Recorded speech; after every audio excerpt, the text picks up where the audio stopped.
Hey everybody, it's January 24th, 2009. I'm Sonic Suns. I'm here to talk about organic food.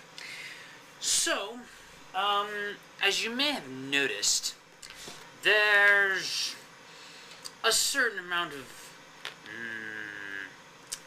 mishandling going around with stuff everywhere in general.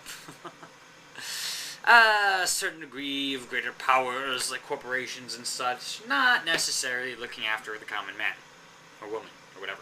And in fact, this isn't anything new. I mean, since the dawn of time, some people have been in charge, and they're not always doing the best things possible.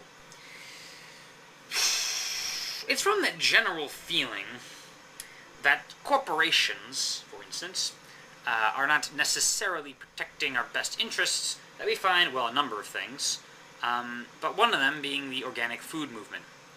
Now, as it is, most food, I think like total worldwide, 98% of food is non-organic, or not, fitting the strict standards of what organic counts as.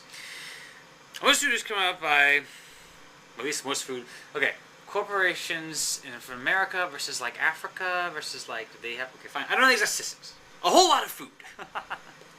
Because I was just realizing there could be subsistence farmers that make a significant portion without qualifying to be legally organic, that a whole lot of food is run by big old farms, run by big old corporations, etc.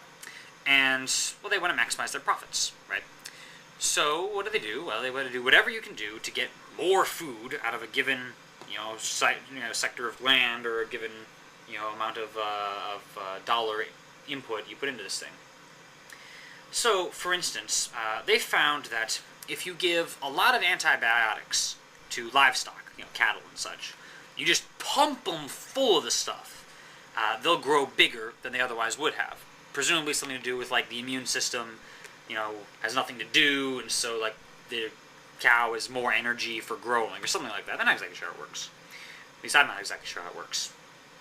In any case, so you figure this would produce some really healthy cows. And some really big cows, and then we kill the cows, and we get ourselves a lot of meat. Well, here's the thing, antibiotics will kill a certain bacteria or whatever, but bacteria, like all other forms of life, evolve, and you could say they evolve a lot faster, because they just, constantly coming out thousands and thousands of new generations, however fast it is, I don't know. Be honest, if a medication is overused, if an antibiotic specifically anyway, there are various sorts of ailments persons have, various sorts of medications that may or may not decrease in effectiveness, but generally, if an antibiotic is overused in a general populace for a long time, that antibiotic becomes less and less effective with time.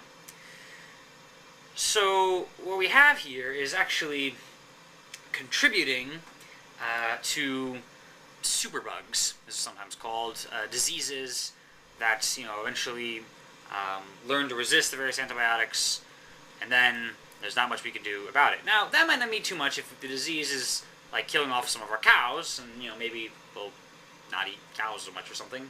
But there's a thought that the antibiotics pumped so much into the cows may mess with the meat.